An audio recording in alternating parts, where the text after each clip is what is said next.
Hey everyone, today we'll be going over one of the most popular jungle routes that were seen in Korean Challenger. It was used in the World Championship final by the jungler Ning to get first blood in the second game against Fnatic. In Korean Challenger, it's being used most notably by Tarzan, the current rank 1 in Korea, and whose games we'll be going over today. The route we'll be teaching you is for junglers that take the Predator rune, such as Hecarim, Gragas, Skarner, or Olaf. Don't worry if you don't play these champions, as you'll learn how the route works and how to deal with it. This path alone is responsible for Hecarim going from the 22nd most picked jungler to the 6th most in the past month. Alright, enough hyping it up, let's jump into it. Here's the path. We start at red buff, then do Raptors, and then Krugs. After Krugs, we recall back to base. That's right, you didn't hear me wrong, we're recalling that early. Once in base, we purchase boots and a pink ward, and then head back onto the map towards our blue. After finishing our blue, we'll look to hit a disgustingly strong gank with our Predator boots active. The early recall is just the start of some of the cool features of this route. Another unique thing about this opener is that you can do it without a leash, simply starting Raptors instead of red. Leashless openers have two main benefits. Firstly, it can be great to do if your teammates are strong lane bullies, allowing them to assert early control since they don't have to arrive late in lane. On the other hand, it can hide what side of the map you started on since your starting location is often revealed by those teammates arriving late to lane in the first place. However, if your teammates can't really push that early advantage, then getting a leash can be beneficial since it speeds up your overall clear. Alright, enough overview. Let's jump into a replay of rank 1 Korean jungler Tarzan and break down exactly how this works and what makes it so powerful. To start the game off, Tarzan puts down a standard ward in the Pixel Brush. I'm sure as many of you know, it protects both him and his mid laner from any early cheese on that side of the map and can spot the enemy jungler taking scuttle. After placing the ward, he moves to his red to start the route. At this time, Alistar wards the Pixel Brush on the bot side of the map. This is extremely important as you'll need this ward to protect yourself from an invade on your blue buff. And don't worry, we'll be explaining exactly what to do if someone does invade you later on in this video. Now some of you might be thinking to yourself, there's no way my teammates will ward that brush for me. If you're asking your teammates to ward it and they consistently aren't, then simply ward it yourself at 1 minute and 5 seconds and then run to your red. Don't worry, you'll make it back to your camps in time. Having a ward on the opposite side you start on is more valuable in this route since your blue is vulnerable to being stolen. Again, we'll be covering this more later on in this video. So Tarzan starts the beginning of the route with a leash on his red, then does Raptors, and moves to Krugs next. Some of you may be wondering when exactly you use Smite in this route, which is a great question. We hold on to our Smite until the Krug camp, and there's two reasons for this. Firstly, it lets us have our Smite available to quickly secure camps if you get invaded early on. Secondly, by saving the Smite for the ancient Krug, we kill it faster. This is good because it makes it divide into the two medium Krugs faster as well. This lets us use AoE abilities, which every Predator jungler has, to kill the medium Krugs earlier, overall increasing our clear speed. We hit level 3 off this third camp instead of the usual 4 camps because Krugs gives us so much experience. After Krugs, we begin what looks to be far too early of a recall, while in reality, this is exactly what makes this route so strong. You will now have exactly enough gold to buy both Boots of Speed and a pink ward. And for those of you who don't know, the Predator rune not only gives you a huge movement speed buff when activated, but it also does damage on your next attack or damaging ability, which scales based on level. At level 3, it will do 74 bonus damage, which is actually an insane amount. To put it into perspective, Electrocute does 48 at level 3 and Dark Harvest will on average do 32. So now you can start to see how by getting these early boots to unlock your Predator rune, not only will your ganks be more successful because of the increased movement speed, but you'll also hit like a truck. The next standard part of the route is to secure your blue buff, which will help with any mana issues and give you a small CDR boost. You can see how being level 3 with Predator boots would shut down any attempt at invading us at this time. Now, there's something very important that happens at the 2 minute and 50 second mark. What do you think it is? 2 minutes and 50 seconds is when the early Pixel Brush wards everyone puts down will expire. This is yet another bonus to this route since your ganks will hit after those early wards expire. This causes a lot of mid laners to be pushed up with a false sense of security and easily gankable. Now when you arrive at your blue, your second Smite charge will be coming off cooldown. We'll be using this Smite to top our health back up to full and making sure we secure blue from any kind of steal attempt, so don't use your Smite too early on this camp. Alright, so Tarzan is now level 3, has double buffs, Predator boots, and a pink ward.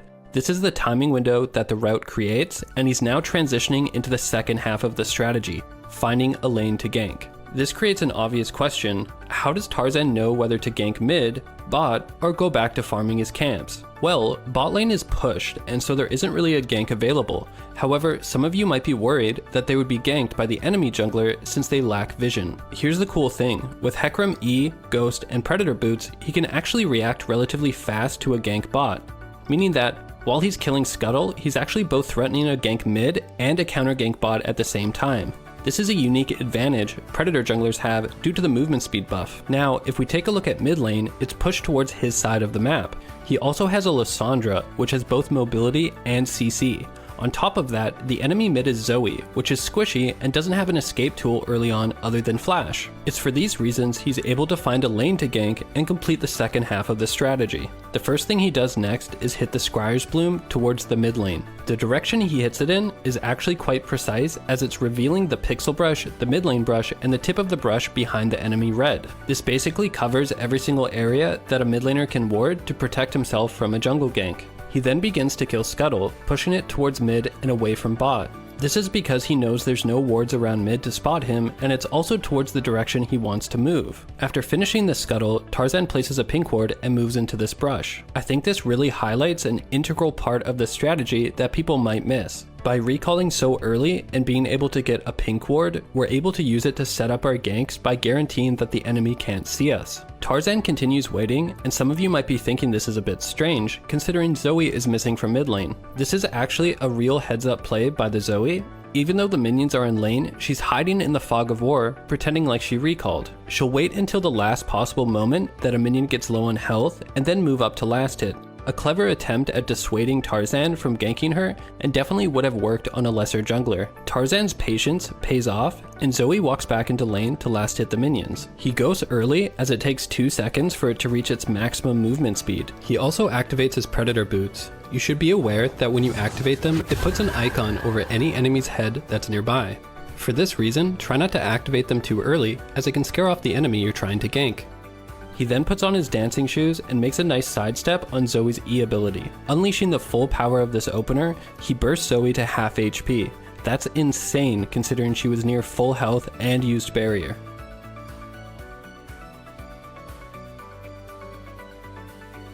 He then helps Lissandra push the wave into the tower, putting himself further ahead and Zoe further behind. Now some of you might be wondering, what do you do if there's no gank available after the blue buff? This is what's so versatile and consistent about this route. You get the option of hitting a really strong gank timing after your blue buff, but if it's not available, you can then opt into super efficient farming. After checking if Scuttle is up, you clear Gromp and then do Wolves. Now here's what's really cool. Because we cleared the red side of our jungle all at once, really early, after we're done Wolves, our Raptors will spawn. And guess what? After we clear Raptors, our Krugs will spawn. This lets us fall back into power farming for level 6 if no ganks are available. Very few other routes offer such versatility. Okay, this is starting to sound like a bulletproof strategy that has absolutely no flaws, so let's talk about the weaknesses and how to deal with them. Well, since we're going to be farming the entirety of the red side of our jungle, we won't get to our blue until the 3-minute mark. This leaves 2 main weaknesses early on. Firstly, we can't respond to any early ganks. And secondly, the blue quadrant is vulnerable to being counter jungled. So let's jump into a replay of exactly that. Tarzan's blue quadrant being invaded by an early game jungler, Lee Sin, who then ganks aggressively. So Tarzan starts at his Raptors instead of his red since he's not getting a leash, which as we mentioned earlier in the video is perfectly fine. Once again highlighting the adaptability of this opener. Rakan places the Pixel Brush ward on the opposite side of the map, which as we're going to see is absolutely necessary to deal with invades. Tarzan continues the route as usual, moving to his red buff. And now we see why the Pixel Brush ward is so important. Tarzan spots Lee Sin moving to the Scuttle in the river. This usually happens at the 150 to 155 mark, so at that time pay attention to this area. Whenever it's this early in the game and a jungler moves through this ward, always assume he's invading your blue. This is because even if he just does Scuttle and then rotates to the other side of the map, you'll see him move back through the pixel ward, letting you know he didn't steal your blue. Even though Tarzan's blue is warded, it really isn't necessary. All you need is the Pixel Brush ward. So what do you do if your blue is being invaded? You need to respond by invading the enemy blue as fast as possible. This is why Tarzan smites his red. It's to get him there faster. We also see him going through the top brush instead of the ramp near mid lane. This is for two reasons. Firstly, you avoid the enemy pixel brush ward spotting you. Secondly, if the enemy jungler is just doing scuttle and then rotating back to his own blue, you can simply turn around and move back to your Krugs and continue with the route as normal. Anyways, Tarzan skips scuttle since the priority is securing that blue buff. Lee Sin gets spotted again in the pixel ward. Tarzan's going to be paying close attention to see if Lee Sin is moving to the side of the map. As we can see, Lee Sin doesn't and is now committing to the bot side of the map. This is what analysts refer to as vertical jungling. Vertical jungling is easy to understand. To visualize it, just draw a line through mid lane. In this example, Hecarim gets the top side of the map and Lee Sin gets the bot side of the map. This is the opposite of the standard horizontal jungling everyone is used to, which can be visualized if you draw a line through the river, where junglers have access to both top and bot quadrants of their own jungles. The key idea here behind vertical jungling is that you're assuming all your camps are taken on the other side of the map, so there's no point of going there. Instead, you're treating the enemy camps like your own. After clearing blue, Tarzan does scuttle. This is just a heal off of it since it doesn't do damage back to him. He sees Gangplank completely overextended top and commits to the free kill. Otherwise, he would have just stolen the enemy's Gromp and Wolves. After killing Gangplank, he helps Sion push the wave and then goes to clear his Krugs.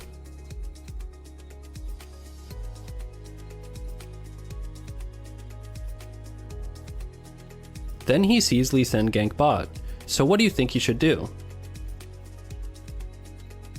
Again, the map has been split in half vertically, so he simply moves into the enemy jungle to steal his Gromp and Wolves.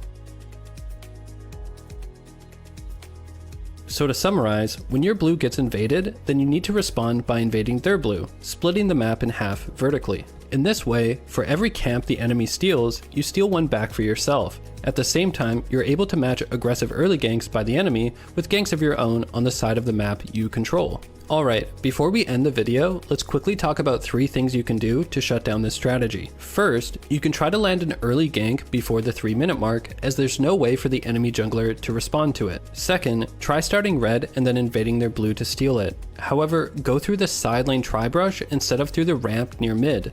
This way, the pixel brush ward won't spot you and they won't respond by invading your own blue buff. Lastly, be aware of the 3-minute and 15-second timing window. This is when they finish blue and are looking to gank. You can backping teammates that are overextended, counter gank if possible, or you can look for counterplay on the other side of the map. We covered a lot in this video, so let's briefly recap. We begin our route by farming the entirety of the red side of our jungle. Once finished, we then recall back to base. We purchase boots to give us access to our Predator rune, as well as a pink ward, and then head to our blue. After killing blue, we look to gank with our Predator boots active, while simultaneously using our early pink ward to control vision. If no ganks are available, we can easily transition back into efficiently farming. That being said, the main vulnerability of this route is having our blue invaded before we can get to that side of the map. However, as long as we spot the invade with a standard pixel brush ward, we're able to equalize by invading the enemy's jungle. If you're playing against this strategy, try ganking early, invading through the side lane tri-brush, and being aware of the 3-minute and 15-second mark. That's going to be it for this video. We hope you enjoyed it,